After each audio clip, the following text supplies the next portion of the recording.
If you love bread and butter, this video is for you.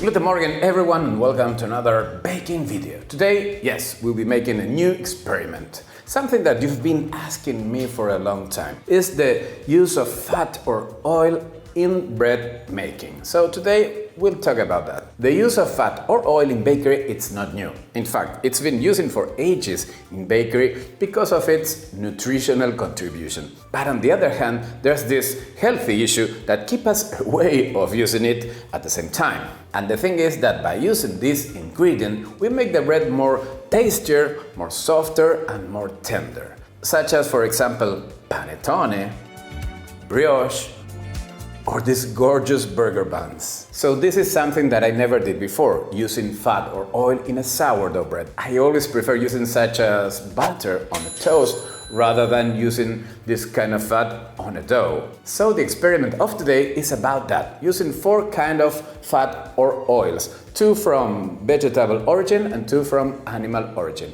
And the nominees are butter. It's an animal origin fat, and it's one of the most used in bakery. It makes the bread more tender, soft and spongy. And of course, it's super tasty. And the negative side is that it's more expensive.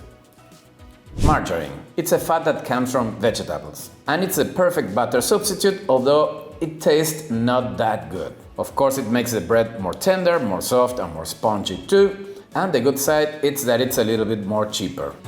Animal fat. And as you might imagine, it comes from animal origin. It is mostly used in rustic kind of bread, and it makes them, of course, very tender too, but the taste is more intense. And another good thing is that it's really cheap. Oil that comes from vegetables. It is plenty used in bakery. It makes the dough more extendable and the crusts are really thin. It depends on which kind of oil you're using, but the flavor should be neutral. And it's not that expensive. I knew it by heart. It is time to start the experiment, but first let's check the formula. And here it is. As you can see, it's a regular formula with 70% hydration, which is okay for sourdough bread. And as you can see, we have 10% of fat. Some kind of breads use 5, 6, 8%, and as I told you before, the panettone uses sometimes up to 60% fat. So, 10% fat, it's okay for today. Time to check the ingredients. Here I have bread flour or strong bread flour, then I have some water, salt, and my sourdough starter. Check it, it's super active. In case you don't have it active as mine, what you have to do is to feed it again, and when it doubles or triples in size, it will be ready to start baking. And of course, I'll be adding the fat or the oil as soon as the dough has a little development.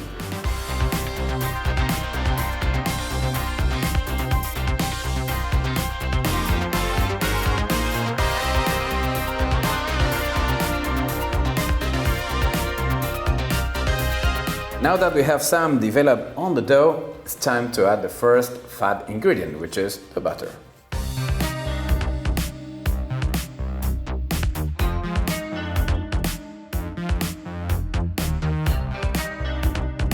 Time to speed up. Let's check that gluten.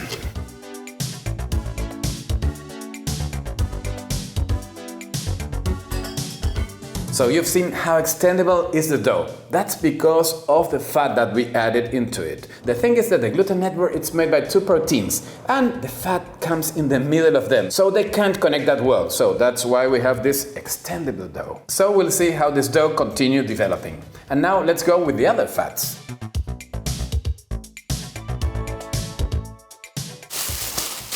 Okay, done dough number 1. So now what I'm going to do is to leave the dough here on the counter for around 4 hours doing bulk fermentation.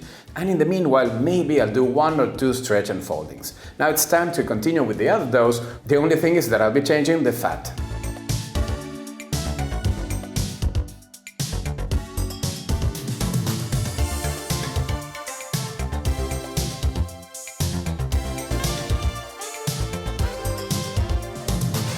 It's been 4 hours and here I have the 4 doughs with their 4 fats. It's a fourth 4? And I have done some stretching and folding, and the doughs have already doubled in size. So it's time to shape them. So let's do this. Whoa, take a look at it. It's full of air and full of bubbles. Let's put it on the counter. And now I'm feeling something strange, something new. Of course, I have a new ingredient. But it's okay, time to shape it. Let's fold one side. Let's fold the other side. Rolling. Now finishing the ends. Some flour on top of it. On the banneton too. And now let's put it in there. It's time for the margarine dough. Oh, it looks fantastic too. Full of air. Ah, I love this. But it's time to shape it. Let's put it on the counter and what? It is too stretchable. And let's start shaping.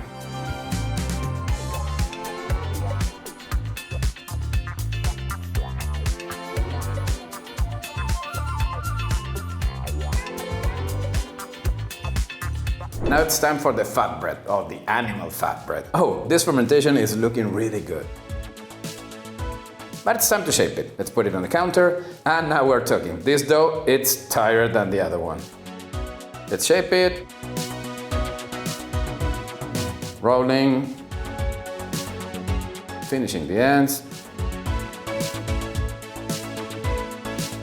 Some flour there. Okay, last dough of the day. Ooh, it looks so interesting.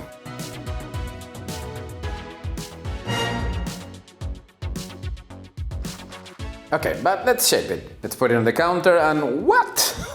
Oh, the oil has really stretched this dough.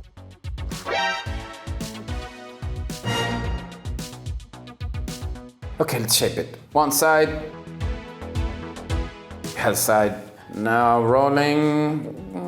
Yeah, done. Let's close the ends or something. A little bit of flour here on the banneton too, and done.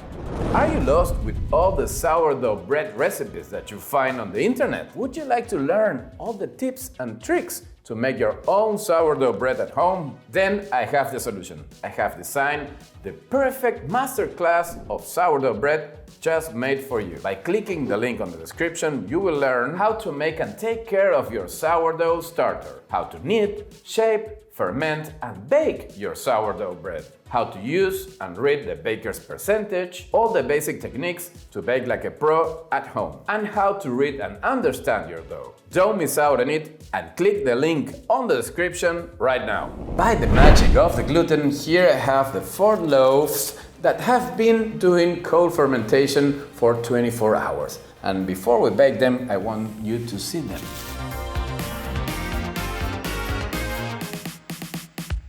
This is the one with butter, and as you can see, it's more tight and firm, but it's also full of air and ready to be baked.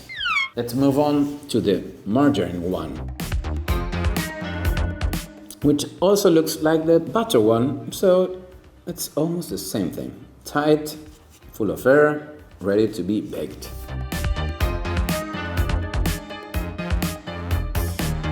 And this is the animal fat one. And as you can see, it's a little more tighter than the butter and the margarine.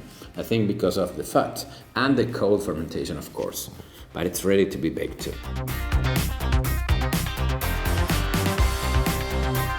And take a look at this one, the one done with oil. And it's more fluffier because of the extendibility. So, okay, this one is also ready to be baked. Let's go. But before we start baking, let's make a baking plan as usual, so I don't mess up in the oven. So, here I have, yes, this bread. Okay, I'll use this. Ooh, this is the secret recipe of the... Now I need a pen or something like... here, okay. Okay, so this is the oven, 4 parts. This one is a butter one. Here I use the margarine. Here I use the fat. And here I use the oil. Okay, good. Let's bring the Dutch ovens. Ooh.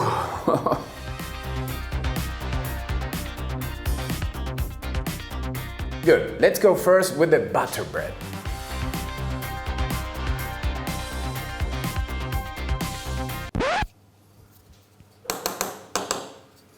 Okay. Oh. Ooh.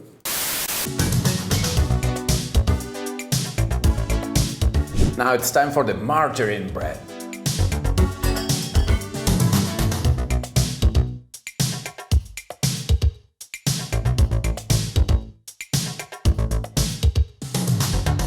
Now it's time for the fat bread.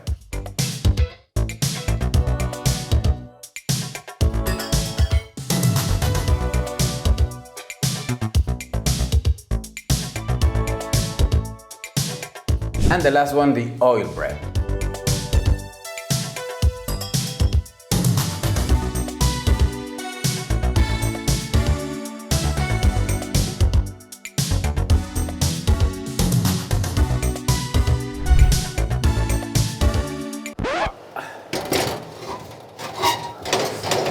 Oh, oh, oh, oh.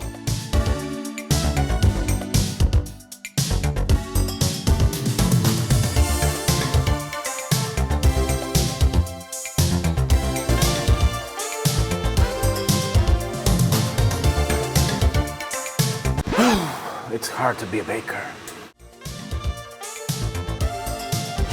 Time to remove the lids.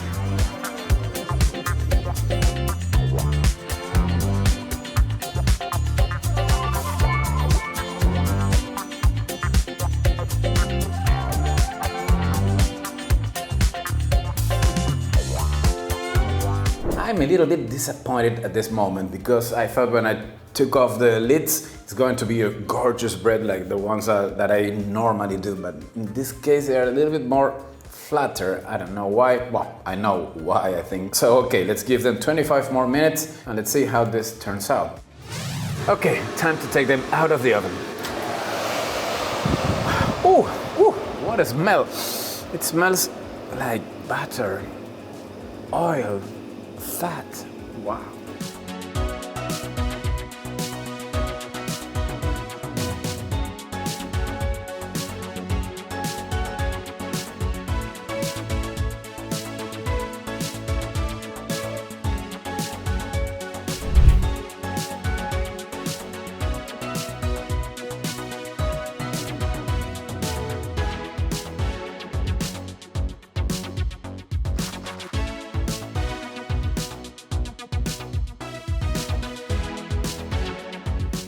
And here I have the 4 loaves already baked. I am a little bit disappointed, but at the same time I knew this is going to happen because we use fat in the gluten network. So the dough or the bread lost its strength because, as I told you, this fat or this oil was in the middle of the gluten network, and that's the problem. The gluten network is the skeleton of the bread. So if you mess it a little bit, this is what it turns out. You get flat bread. But it's okay, this was part of the experiment. And another interesting thing is the color of the crust. They've been baking for the same time, 45 minutes at 482 degrees Fahrenheit. And they look more darker than usual, than the ones that I do without fat. So that is another thing to have in mind. Okay, let's analyze one by one. Okay, time to check this. The butter one, as you can see, is a little bit flat, but it's light at the same time. The smell smells like butter. This is incredible. The shape, there's some kind of ear here, but I think that the butter or the melting point of the butter did something strange with the gluten network. Let's open it up and taste the crumb.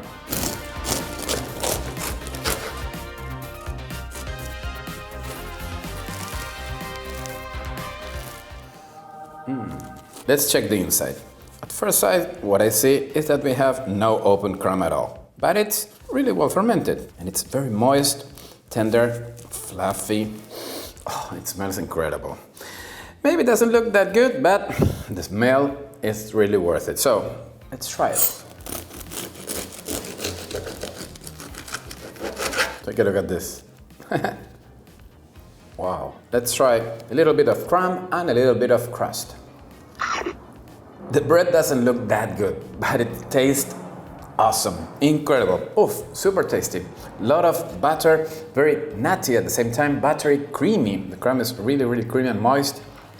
It's really worth it, I really like it. Maybe I'll give it another try later. Now time for the second bread of the day, the margarine one. It looks kind of a little bit more better than the other one. Maybe the melting point of the margarine is better for the gluten network as the butter one. Color perfect, it is light, it is, wow. Did you hear this? I think we should open it up and check the crumb.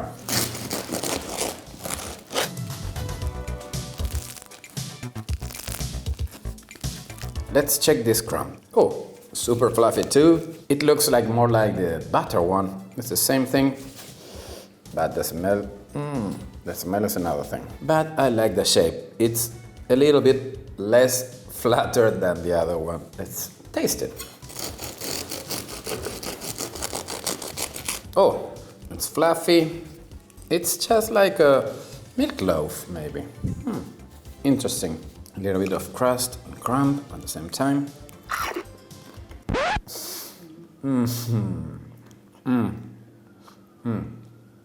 Oh, I really don't like much this margarine. The crumb is moist, it's tender too at the same time, but the taste, I really don't like this taste. And the smell, I'm not liking this bread, but you have your own opinion. Okay, let's move on to the next one. Okay, it's time for the fat bread or the animal fat bread. This one is looking kind of good. It looks more like a bread now. We have some ear, the color is interesting, and the crust, it feels dry. It feels different than the other one. And it's light. Sounds hollow. Let's open it up.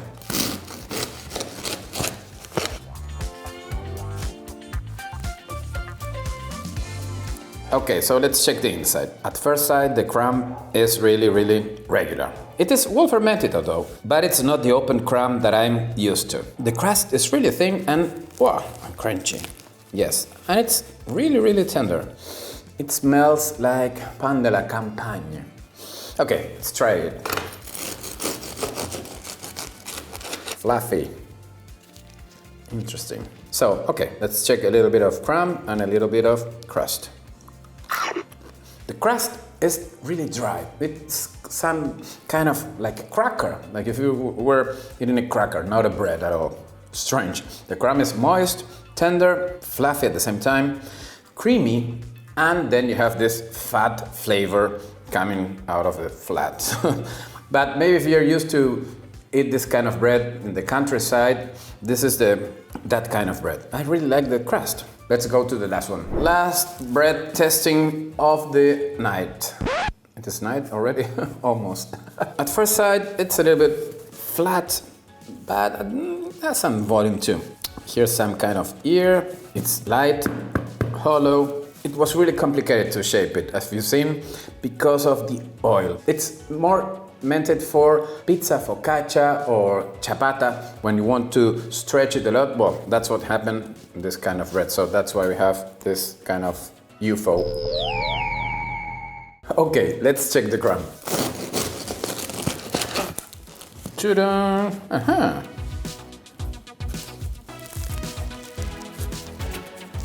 Time to check this crumb too. It's not an open crumb, but it's more open than the other ones. And it's super fluffy and tender and crispy at the same time. Oh, it smells great. It's like a pizza bread. Okay, let's taste it. Wow, check how tender it is. Really, really, oh, I like it.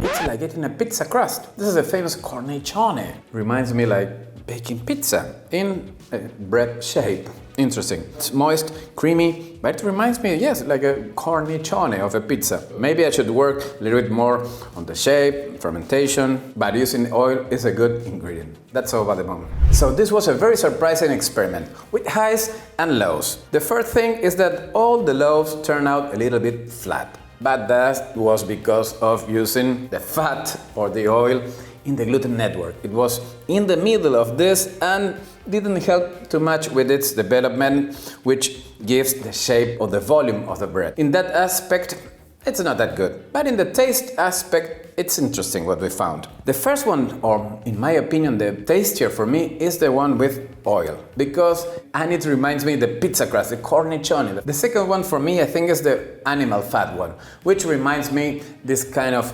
countryside bread. It reminds me this rustic kind of bread with that strong taste. And I loved the crust. That is something new. The crust with that kind of cracker thing, it's really interesting. You should try that one. Then we have the bread with butter, which was tasty, but it's not my favorite, and the shape was not that good. And then we have the margarine one. I'm not going to do that again. This experiment is interesting. Maybe we could work it out a little bit more and try to haze the bread to make it more stable, or maybe to try to develop this gluten network better. This was just a test, my first test doing this, so I hope you have enjoyed this. Please write me some comments, let me know which is your favorite. Maybe you have already tested one of this. And that's all of today. Remember to like this video, to share it, to subscribe if you're not subscribed yet, and I'll see you on the next one. I hope you have enjoyed this video.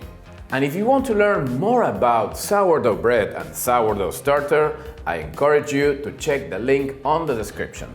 And remember, this masterclass was specially designed for you.